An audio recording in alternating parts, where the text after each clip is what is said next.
दोस्तों आज की कहानी है ब्लैक फॉरेस्ट की, जो मेरे फेवरेट हॉरर सीरीज में से एक है। कहानी शुरू होती है चार दोस्तों से जो स्वीडन के उत्तर में एक सुनसान और सिग्नल फ्री इलाके में ट्रैकिंग करने पहुंचते हैं। वो यहाँ अपने दोस्त की आखिरी ख्वाहिश पूरी करने आए हैं। दरअसल कुछ महीने पहले की बात है, जब एक पार्टी के बाद हमारे हीरो रॉबर्ट और उसके दोस्त लुकम एक दुकान में घुसे। वहाँ अचानक डकैती हो गई। लुक ने खुद को छुपा लिया, लेकिन रॉबर्ट ने डकैतों का सामना किया। इसका नतीजा ये हुआ कि डकैतों ने रॉबर्ट को बेरहमी से मार डाला। रॉबर्ट की मौत लुक के सामने हुई और इस गिल्ट से वो कभी उबर नहीं पाया। रॉबर्ट का सपना था कि वो स्वीडन के उत्तर में इस जगह को देखे। अपने दोस्त की इस आखिरी ख्वाहिश को पूरा करने के लिए लुक ने अपने बाकी दोस्तों को साथ लिया और निकल पड़ा। लेकिन सफर आसान नहीं था। वापस लौटते वक्त उनके दोस्त डोम की टांग में मोच आ गई। होटल वापस पहुंचने में उन्हें कम से कम 14 घंटे लगने वाले थे, लेकिन डोम की हालत इतनी खराब थी कि वो इतना लंबा नहीं चल सकता था। समस्या का हल निकालने के लिए उन्होंने सोचा कि जंगल को पार करके शॉर्टकट लिया जाए। ये फैसला उनकी जिंदगी का सबसे बड़ा गलती साबित होने वाला था। जंगल में घुसते ही उनकी कंपास ने काम करना बंद कर दिया। हच को इसका पता था, लेकिन उसने किसी को कुछ नहीं बताया ताकि पैनिक ना हो। हच ने सोचा कि बस सीधे चलते रहेंगे तो जंगल से निकल जाएंगे, लेकिन जैसे जैसे वो आगे बढ़ते गए माहौल और डरावना होता गया। चलते चलते वो एक ऐसे इलाके में पहुंचे जहां एक पेड़ से एक काले भालू का शव लटका हुआ था। उसका पेट फाड़ा गया था और खून अभी भी जमीन पर टपक रहा था। ये देखकर सबके रोंगटे खड़े हो गए। उन्होंने सोचा कि ये शायद किसी शिकारी का काम होगा और जल्दी से वहां से निकल गए। पर इससे भी बुरा तब हुआ जब रात होने लगी और जंगल में तेज बारिश शुरू हो गई। बारिश से बचने के लिए उन्हें जंगल के बीच एक छोटी सी झोपड़ी मिली। उन्होंने सोचा कि वहां रुककर रात बिताई जाए और सुबह होते ही आगे बढ़ा जाए। जब एनफिल ऊपर की मंजिल पर ये चेक करने गया कि कोई है या नहीं, तो उसने एक अजीबो गरीब चीज देखी। वहां एक बिना सिर वाला पुआल का पुतला था जिसके हाथ में हिरन के सींग थे। फिल ने बाकी सभी को बुलाया। सबने उसे देखा और ये समझ नहीं पाए कि ये किसके लिए बनाया गया था। फिल ने इसे काले जादू का हिस्सा बताया, लेकिन लुक ने उसे टोक दिया और कहा कि डराने की जरूरत नहीं है। हालांकि वहां का माहौल इतना अजीब था कि किसी की हिम्मत नहीं हुई कि वो वहां ज्यादा देर रुके। जब वो नीचे आए तो सबने इस पुतले के बारे में चर्चा की। हच ने कहा कि ये शायद नॉर्थ यूरोप के किसी धर्म के किसी रीति रिवाज का हिस्सा होगा। रात के सन्नाटे में जब सब सोने की कोशिश कर रहे थे, तभी अजीब घटनाएं होने लगी। लुक को लगा जैसे कोई सफेद रोशनी उसकी आंखों पर चमक रही हो। जब उसने बाहर जाकर देखा तो उसे लगा कि वो फिर से उसी दुकान में है जहां रॉबर्ट मारा गया था। लुक को ये समझ नहीं आ रहा था कि वो सपना देख रहा है या ये हकीकत है। तभी उसने देखा कि उसके सीने पर गहरे पंजों के निशान पड़ चुके हैं। झोपड़ी के अंदर से किसी की तेज चीख सुनाई दी। लुक भागकर अंदर गया तो देखा कि हच इतना डर गया था कि उसने खुद को गीला कर लिया था। डॉम अभी भी किसी बुरे सपने में था और फिल तो कमरे से गायब ही था। जब लुक उसे ढूंढने ऊपर गया तो देखा कि फिल बिना कपड़ों के उस पुतले के सामने घुटनों के बल बैठा था। लुक ने उसे होश में लाया और सबने झोपड़ी छोड़ने का फैसला किया। जैसे ही वो बाहर निकले, उन्होंने देखा कि आसपास के पेड़ों पर अजीब से निशान बने हुए थे। इससे उनका डर और बढ़ गया। लंबे समय तक चलने की वजह से डॉम की टांग की तकलीफ बढ़ गई, लेकिन उनके सामने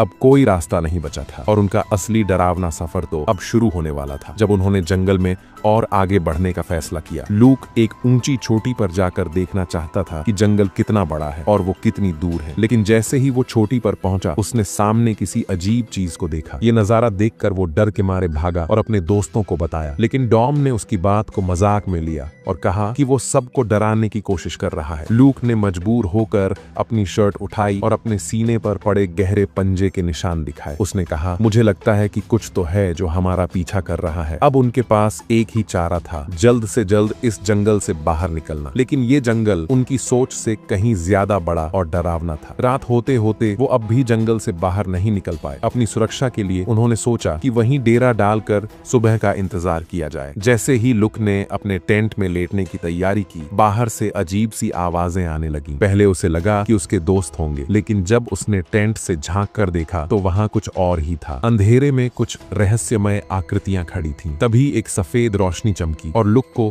वहीं पुराना दृश्य दिखा। उसके दोस्त रॉबर्ट का दुकान में कत्ल। इस बार ऐसा लगा जैसे गुंडे उसे ही देख रहे हों। लुक डर के मारे तुरंत टेंट में वापस चला गया। तभी एक विशाल छाया टेंट के बाहर नजर आई। अचानक उसके दोस्त का टेंट किसी ने खींच लिया और लुक उस डरावने सपने से जागा। लेकिन हकीकत में भी उसके दोस्त की चीखें सुनाई दी। जब लुक बाहर आया तो उसने देखा कि हच अपने टेंट से गायब था। बाकी दोनों दोस्त डर के मारे कांप रहे थे। तभी जंगल के अंदर से एक जोरदार दहाड़ सुनाई दी। हच की चीखें भी उसी ओर से आ रही थी। बिना कुछ सोचे वो सब हच को ढूंढने के लिए दौड़ पड़े। पूरी रात ढूंढने के बावजूद न हच मिला और न ही जंगल से बाहर जाने का रास्ता। सुबह तक थक हार कर उन्होंने फैसला किया कि पहले यहाँ से बाहर निकलना चाहिए और फिर मदद लेकर वापस आना चाहिए। उन्होंने वही दिशा पकड़ी जो शुरुआत में तय की थी। चलते चलते वो एक ढलान पर पहुंचे और वहां का नजारा देखकर सबके होश उड़ गए। हच की लाश पेड़ से लटकी हुई थी, ठीक वैसे ही जैसे उन्होंने पहले उस काले भालू को देखा था। उसका पेट चीरा हुआ था और अंदर से सब कुछ निकाल दिया गया था। सबके चेहरे पर डर साफ झलक रहा था। उन्हें अब ये समझ आ गया था कि उनके पीछे कोई है। डर के बावजूद उन्होंने हच की लाश को नीचे उतारा। उसके पास से कंपास और नक्शा लिया। बिना औजारों के उन्होंने लाश को पेड़ की टहनियों से ढक दिया। तभी दूर पहाड़ी पर उन्हें एक परछाई दिखाई दी। वो कोई और नहीं बल्कि वही खतरनाक जीव था जो उनका पीछा कर रहा था। आधे दिन तक चलने के बाद वो एक ऊंची चोटी पर पहुंचे। लुक ने वहां से जंगल के आखिर तक देखा और खुशी से दोस्तों को ये खबर दी। लेकिन तभी उसकी नजर अपने जेब के कंपास पर पड़ी। वो अब सही दिशा दिखा रहा था, लेकिन ध्यान देने वाली बात ये थी कि पहाड़ी के नीचे आग जल रही थी। लूक ने जब ये सब बताया तो उसने देखा कि अवी कुछ खोजने की कोशिश कर रहा था। तभी अचानक एक विशाल जीव ने फिल को पकड़ लिया और उसे जंगल में घसीटते हुए ले गया। लूक उसके पीछे भागा, लेकिन वहां सिर्फ एक टॉर्च पड़ी मिली। फिल गायब हो चुका था। जैसे ही उसने वो टॉर्च उठाई, पीछे से एक आवाज आई। लूक ने टॉर्च की रोशनी में देखा कि डॉम एक पेड़ के पीछे छिपा हुआ था। डॉम ने उसे बताया कि फिल को एक जीव खींच कर ले गया था। अब सिर्फ लूक और डॉम बचे थे। दोनों ने फैसला किया कि जल्द से जल्द इस जगह से भागा जाए। भागते भागते उन्हें एक रोशनी से जलती हुई रास्ता मिली और उस पर एक पेड़ से फिल की लाश लटकी हुई थी। इसी दौरान उस खतरनाक जीव की दहाड़ उनके करीब आती गई। अब उनके पास वक्त कम था। जंगल की रास्ते पर भागते भागते उन्हें एक छोटी सी झोपड़ी नजर आई। दोनों ने बिना सोचे समझे दौड़कर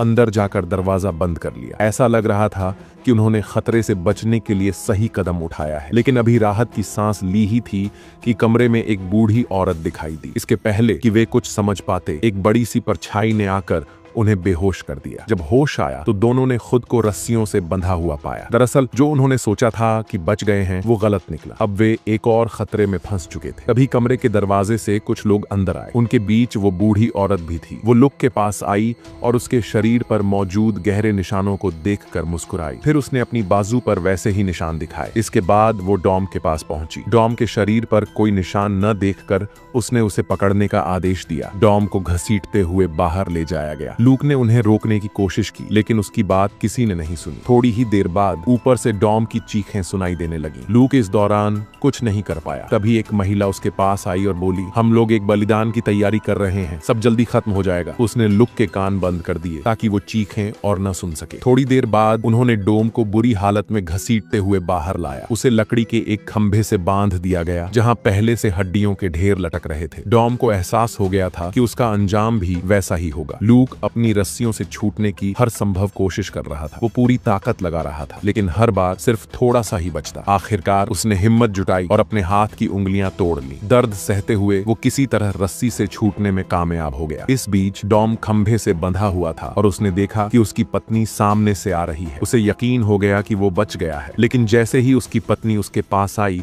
और उसके चेहरे को छूने लगी, डॉम को समझ में आया कि वो उसकी पत्नी नहीं बल्कि कोई भयानक क्रीचर है। उसके सामने खड़ा वो जीव बहुत डरावना था। डॉम डर के मारे चीख पड़ा। उसकी चीख लूक तक पहुंची जो दरार से बाहर की स्थिति देख रहा था। उसने पहली बार उस जीव को साफ साफ देखा। वो जीव डॉम को खींचते हुए पेड़ के पास ले गया और उससे वैसे ही लटका दिया जैसे पहले हड्डियां टंगी हुई थी। कुछ ही समय बाद डॉम की कहानी खत्म हो गई। जब यह सब खत्म हो गया तो एक सुनहरे बालों वाली लड़की लूक के कमरे में खाना लेकर आई। लूक ने जल्दी से अपने हाथ छिपा ली। जब लड़की वापस जाने लगी तो लूक ने उससे पूछा, ये बाहर का प्राणी आखिर है क्या? लड़की ने पहले अनसुना किया, लेकिन फिर उसने जवाब दिया। लड़की ने कहा, वो तुम्हारे दर्द को देखता है और उसे खत्म करने के लिए तुम्हें चुना है। ये कहकर उसने दरवाजा बंद कर दिया और वहां से चली गई। महिला के जाने के बाद लुक को एहसास हुआ कि उसके पास समय बहुत कम है और उसे जल्द से जल्द भागना होगा। जैसे ही वह दरवाजे की ओर बढ़ा, बूढ़ी औरत आ गई। लूक जल्दी से ऊपर के कमरे में छिप गया। वहां उसने सुना कि कमरे के अंदर से कुछ आवाजें आ रही थीं। जिज्ञासा से उसने पास में रखी मशाल उठाई और दरवाजा खोला। अंदर का दृश्य देखकर वह हैरान रह गया। वहां कई लोग बैठे थे जो रो रहे थे। हिम्मत जुटा जाकर वह कमरे के अंदर और गहराई तक गया। वह यह देखकर चौंक गया कि वे लोग मरे हुए नहीं थे। इस क्षण उसे समझ में आया कि अमर का मतलब इन लोगों के लिए यह था कि वे न इंसान रहे थे और न ही पूरी तरह मृत। अपने दोस्तों का बदला लेने के लिए लुक ने मशाल उठाकर उन्हें जलाना शुरू कर दिया। इसी दौरान उस भयानक क्रीचर को यह एहसास हो गया कि उसके सभी अनुयायी खत्म हो रहे हैं। गुस्से से भरा प्राणी तेजी से वहां की ओर भागा। डर के मारे बाकी लोग जमीन पर घुटनों के बल बैठ गए और लूक की ओर देखने की भी हिम्मत नहीं कर सके। लूक ने गोदाम से एक राइफल उठाई और आत्मरक्षा के लिए तैयार हो गया। जैसे ही वह बाहर निकलने वाला था, उसने देखा कि क्रीचर दरवाजे पर खड़ा था। लूक ने तुरंत साइड वाले दरवाजे से भागने की कोशिश की। बहुत मुश्किल से भागते भागते उसने दूर देखा कि क्रीचर ने एक महिला की लाश उठा रखी थी। लूक ने अपना गुस्सा शांत कर प्राणी पर ध्यान दिए बिना मौका देखकर राइफल उठाई और उसे गोली मार दी। गोली चलाने के बाद क्रीचर ने लूक को देख लिया और अब उसका लक्ष्य लूक बन गया। लूक ने अपनी पूरी ताकत से भागने की कोशिश की, लेकिन 2 पैरों वाला इंसान 4 पैरों वाले क्रीचर से तेज नहीं दौड़ सकता। जल्द ही क्रीचर ने उसे पकड़ लिया और उसकी जोरदार दहाड़ सुनाई दी। लूक को क्रिएचर ने भ्रम में डाल दिया। उसने देखा कि उसके पीछे पीछे रोशनी की एक कतार सी चल रही है। अजीब क्रिएचर अब उसके और करीब आ चुका था। लूक ने ज्यादा न सोचते हुए उल्टे पांव दौड़ना शुरू कर दिया। जैसे ही वह एक दुकान के पास पहुंचा, क्रीचर ने दूसरी तरफ से उसे टक्कर मार दी। लूक के हाथ से कुल्हाड़ी गिर गई। लूक ने देखा कि प्राणी उसके ठीक पीछे खड़ा है। जैसे ही वह चलने की कोशिश करता, क्रीचर उसे पकड़कर जमीन पर गिरा देता और उसे अपनी गुलामी स्वीकार करने पर मजबूर करता। क्रीचर ने अनुष्ठान करना शुरू किया, लेकिन तभी लूक ने जमीन पर पड़ी कुल्हाड़ी देखी। लूक ने कुल्हाड़ी उठाई और जैसे ही क्रीचर ने उसे दबाने की कोशिश की, उसने कुल्हाड़ी से क्रीचर पर जोरदार हमला कर दिया। क्रीचर दर्द में कराहने लगा। लूक ने मौके का फायदा उठाकर जंगल की ओर दौड़ लगा दी। जल्द ही उसने जंगल पार कर लिया। पीछे मुड़कर देखा तो उसे समझ आया कि क्रीचर शायद जंगल के बाहर नहीं आ सकता। लूक ने गुस्से में प्राणी की ओर देखकर जोर से चिल्लाया, अपने दोस्त की मौत का बदला लेते हुए। आखिरकार लूक ही अकेला जीवित रह पाया और इस भयावह जंगल से बाहर निकल सका। क्रीचर ने को इसलिए चुना था क्योंकि उसने सबके सपनों को देखा था और लूक के मन के डर और उसके कमजोर इरादों का पता लगाया था। लेकिन लूक ने अपनी कमजोरी पर जीत हासिल की और उस क्रिएचर को हरा दिया। फिल्म यहीं समाप्त होती है।